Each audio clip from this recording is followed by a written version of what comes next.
Bonjour à tous et bienvenue sur la chaîne Meilleurs Jeux, j'espère que vous êtes en pleine forme. Aujourd'hui, je vais vous présenter le top 5 des meilleurs jeux de société pour enfants de 4 ans. Je vous ai sélectionné 5 types de jeux différents. Un jeu d'adresse, un jeu de cartes, un jeu de coopération, un jeu de déduction et un jeu de plateau. Alors certains de ces jeux, j'ai déjà eu l'occasion de faire une vidéo spécifique à leur propos et donc je vous invite pour cela à regarder sur ma chaîne YouTube.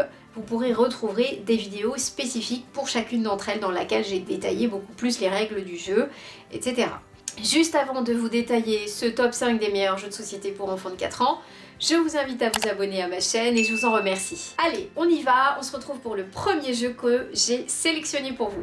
Et voilà, le premier jeu, donc c'est Batawaf, de l'éditeur Djeko, qui est un jeu de bataille qui se joue entre 2 et 4 joueurs, dont les parties durent environ 10 minutes et qui se joue à partir de 3 ans.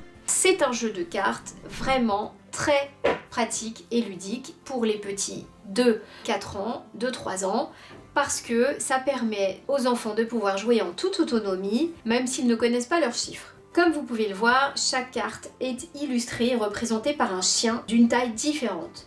Et donc chaque carte comporte aussi une jauge, un trait coloré, ce qui permet assez facilement, visuellement pour les enfants, de reconnaître tout de suite si leur carte est gagnante ou pas en fonction de la taille des chiens. Donc tour à tour, bien sûr, l'enfant va venir retourner sa carte et voir visuellement si elle est gagnante ou pas. Il y a également des chiffres, donc ça c'est très intéressant. C'est pour nous ce qu'on appelle un jeu évolutif, puisqu'au début les tout petits vont d'abord se fier à la taille des chiens et à la jauge, et petit à petit ils vont pouvoir venir plutôt se référer aux valeurs des chiffres. Et sans même connaître leurs chiffres, grâce à la hauteur des chiens, les enfants comprennent, les plus petits finalement, que le 5 est plus grand que le 1, que le 6 est bien plus grand que le 2, etc. Ça sensibilise déjà les plus petits aux chiffres et à la compréhension de la notion de grandeur.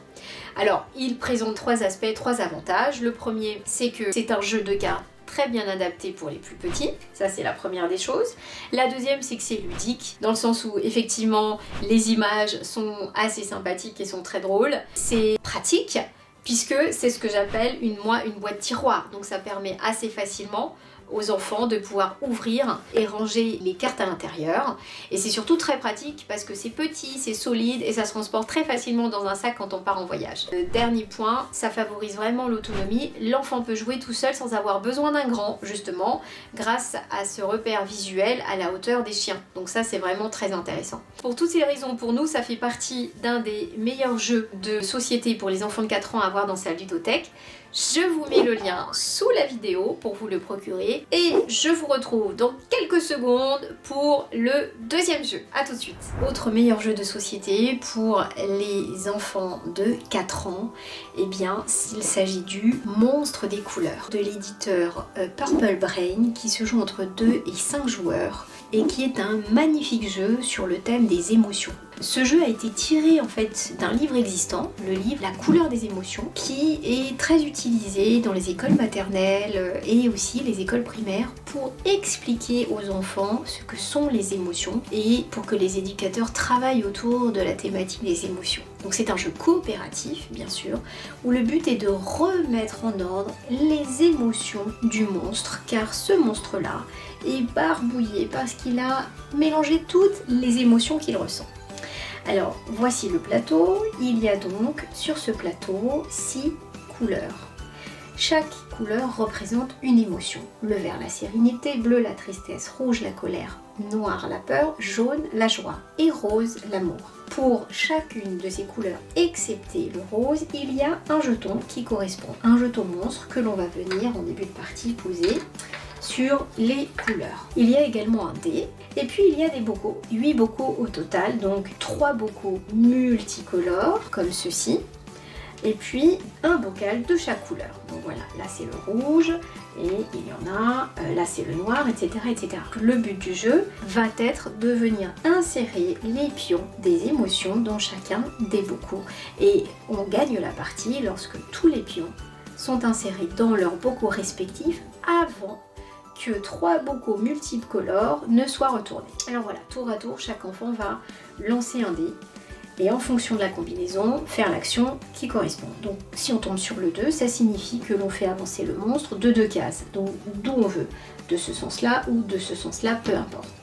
Le 1, on le fait avancer d'une case, bien sûr. La spirale signifie qu'on peut faire avancer le monstre sur la case de notre choix. Et quand on tombe sur la petite fille, eh bien ça signifie que l'on fait rejoindre la petite fille sur la case où se situe le monstre. Par exemple, si le monstre est ici, et qu'on tombe sur la petite fille, on le fait rejoindre sur la même case. Que se passe-t-il? Une fois qu'un joueur fait avancer son monstre et le dépose sur un des plateaux d'une couleur, il doit raconter, expliquer ce qu'évoque pour lui ce sentiment. Exemple, là, le monstre est sur la case noire qui correspond au sentiment de la peur, à l'émotion de la peur.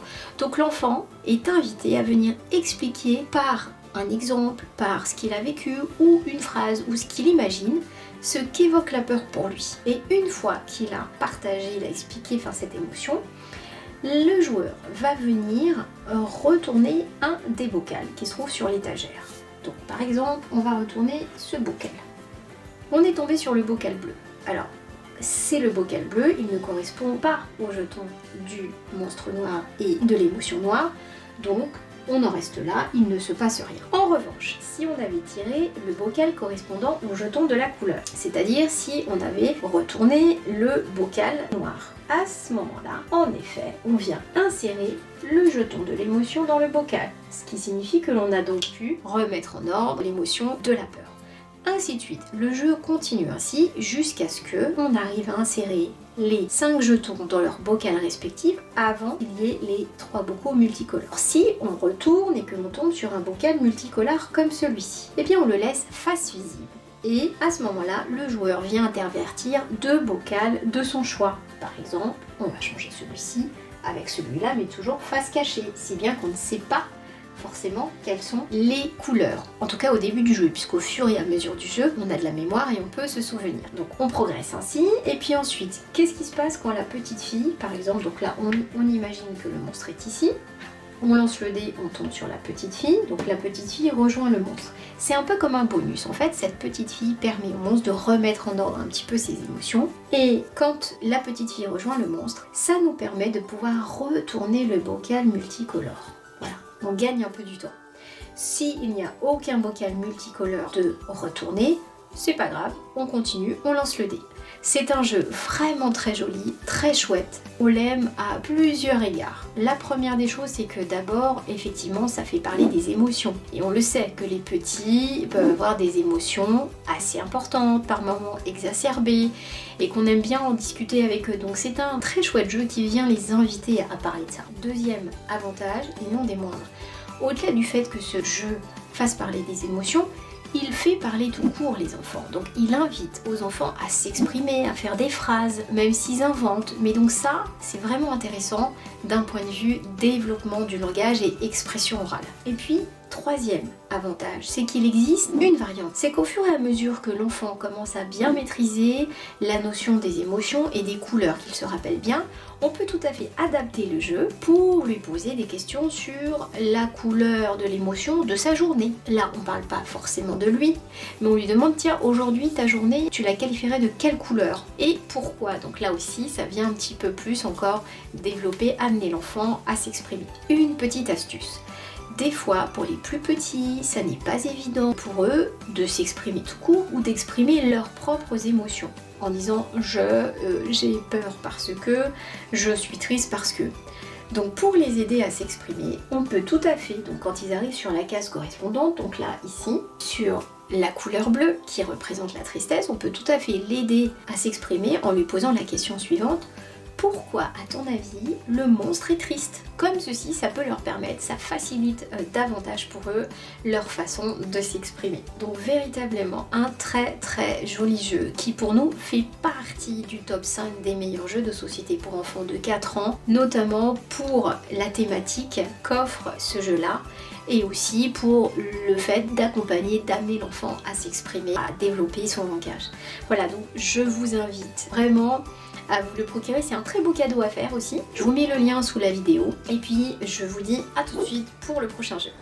Allez, nous poursuivons ce top 5 des meilleurs jeux de société pour enfants de 4 ans avec cette fois-ci, attention, Roule à pic. Roule à pic qui est un jeu d'adresse et de plateau de l'éditeur Gigamic qui se joue entre 1 et 4 joueurs.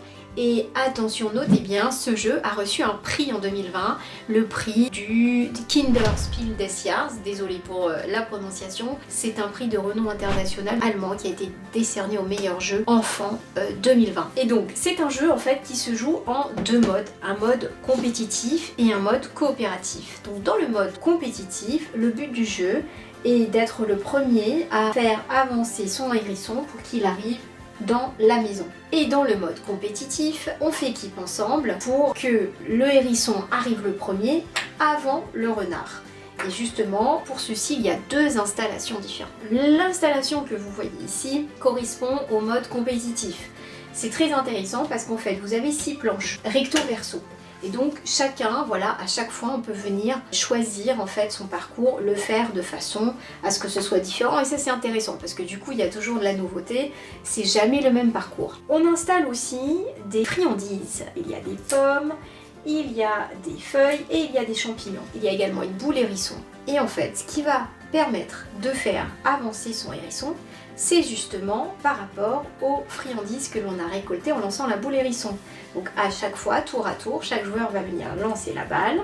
Voilà, il aura récolté des friandises et c'est ce qui va lui permettre de déterminer la façon dont il va faire avancer son hérisson. Donc moi j'ai récolté 2 champignons et une feuille, du coup je vais le faire avancer en respectant alors l'ordre que je veux, mais en tout cas je peux faire avancer, voilà, par exemple une feuille je l'ai utilisée, un champignon je l'ai utilisé et un autre champignon je l'ai utilisé, ainsi de suite. Ça c'est vraiment intéressant parce que c'est rigolo, le fait de lancer la boule c'est un jeu d'adresse et dans ce sens là qu'on parle d'un jeu d'adresse, il y a surtout 6 façons différentes de lancer et c'est en ça que c'est très ludique et c'est intéressant, c'est à dire que là classiquement on vient lancer la balle mais on peut aussi, et c'est ce que le jeu propose dans les règles, il y a des variantes, on peut très bien lancer avec sa main non dominante, en fermant les yeux, en posant le coude sur la table, etc. etc. Donc 6 possibilités. Ça, c'est pour bien sûr le mode compétitif. Et dans le mode coopératif, une différence, c'est que là, il faudra utiliser ce plateau qui représente un renard, c'est très important,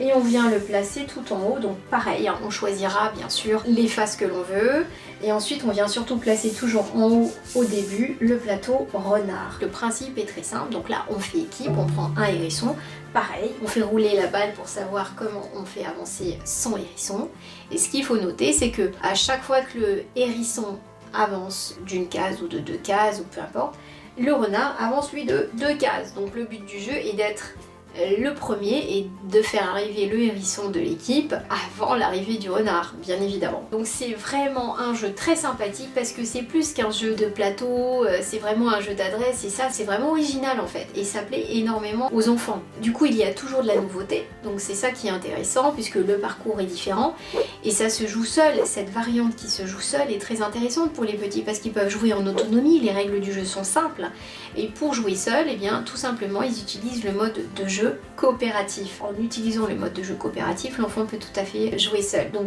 vraiment, Roule à pic, très jolie découverte qui fait partie aussi pour nous des 5 meilleurs jeux de société pour les enfants de 4 ans. Je vous mets bien évidemment le lien sous la vidéo et je vous souhaite de super belles parties, hyper intéressantes, plein d'excitation, d'émotions comme nous l'avons eu. Allez, à présent on passe au prochain jeu.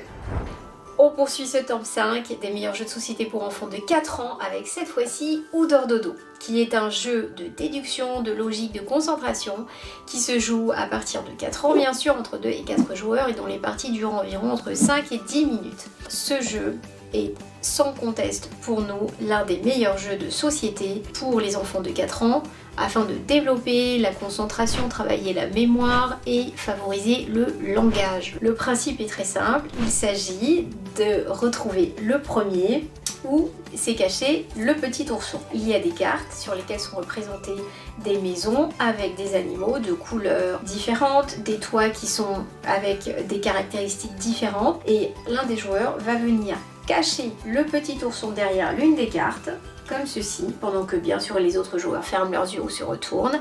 Et ensuite, à la manière du jeu qui est, chaque joueur va venir poser ses questions pour essayer de savoir où se cache l'ourson. Le joueur qui a retrouvé l'ourson le premier prend un jeton et le gagnant est celui qui arrive le premier à 5 jetons ou 10 jetons en fonction du niveau que l'on veut mettre pour être le gagnant. C'est vraiment un jeu très intéressant pour nous. Il représente vraiment 3 avantages.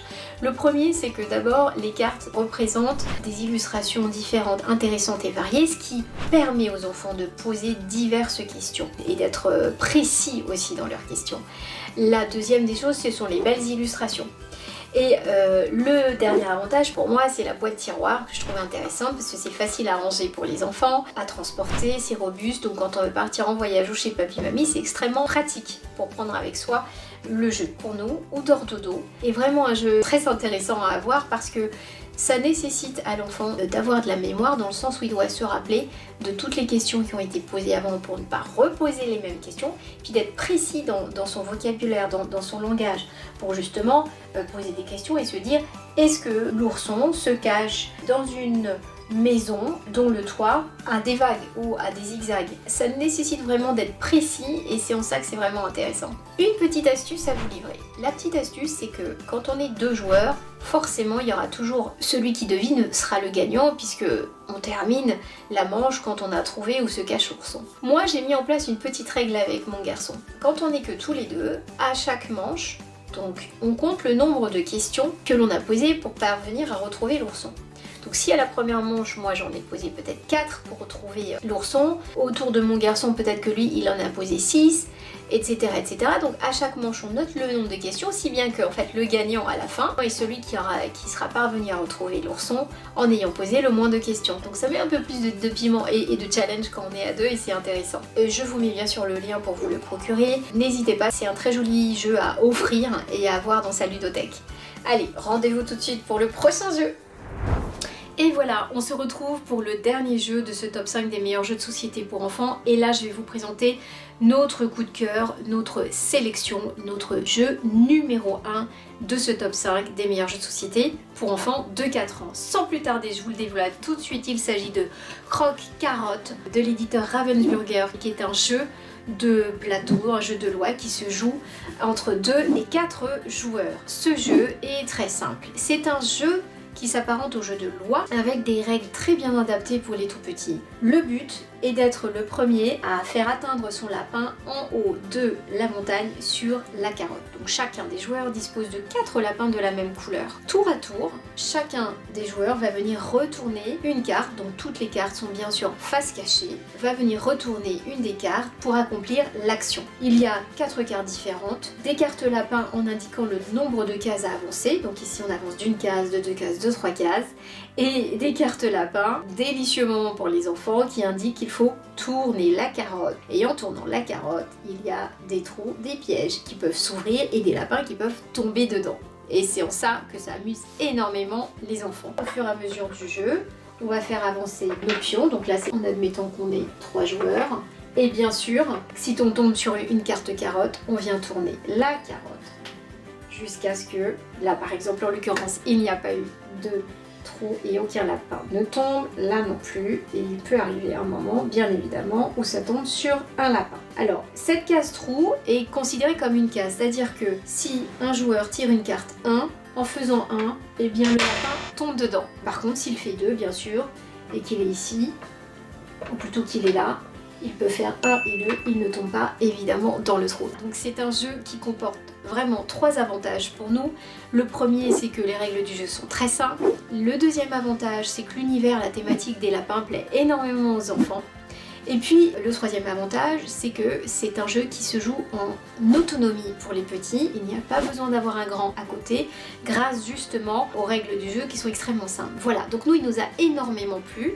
Vraiment c'est notre coup de cœur et notre sélection, notre jeu numéro 1 à avoir pour les enfants de 4 ans parce que ça leur permet aussi de se sensibiliser aux jeux de plateau. Donc pour démarrer, ça nous paraît vraiment très bien adapté. Bien évidemment, je vous mets le lien sous la vidéo. Nous arrivons à la fin de ce top 5. J'espère que ça vous a plu, donc n'hésitez pas à liker et à retrouver beaucoup plus d'articles et de suggestions sur notre blog www.meilleurjeu.fr. À très bientôt pour des nouvelles vidéos.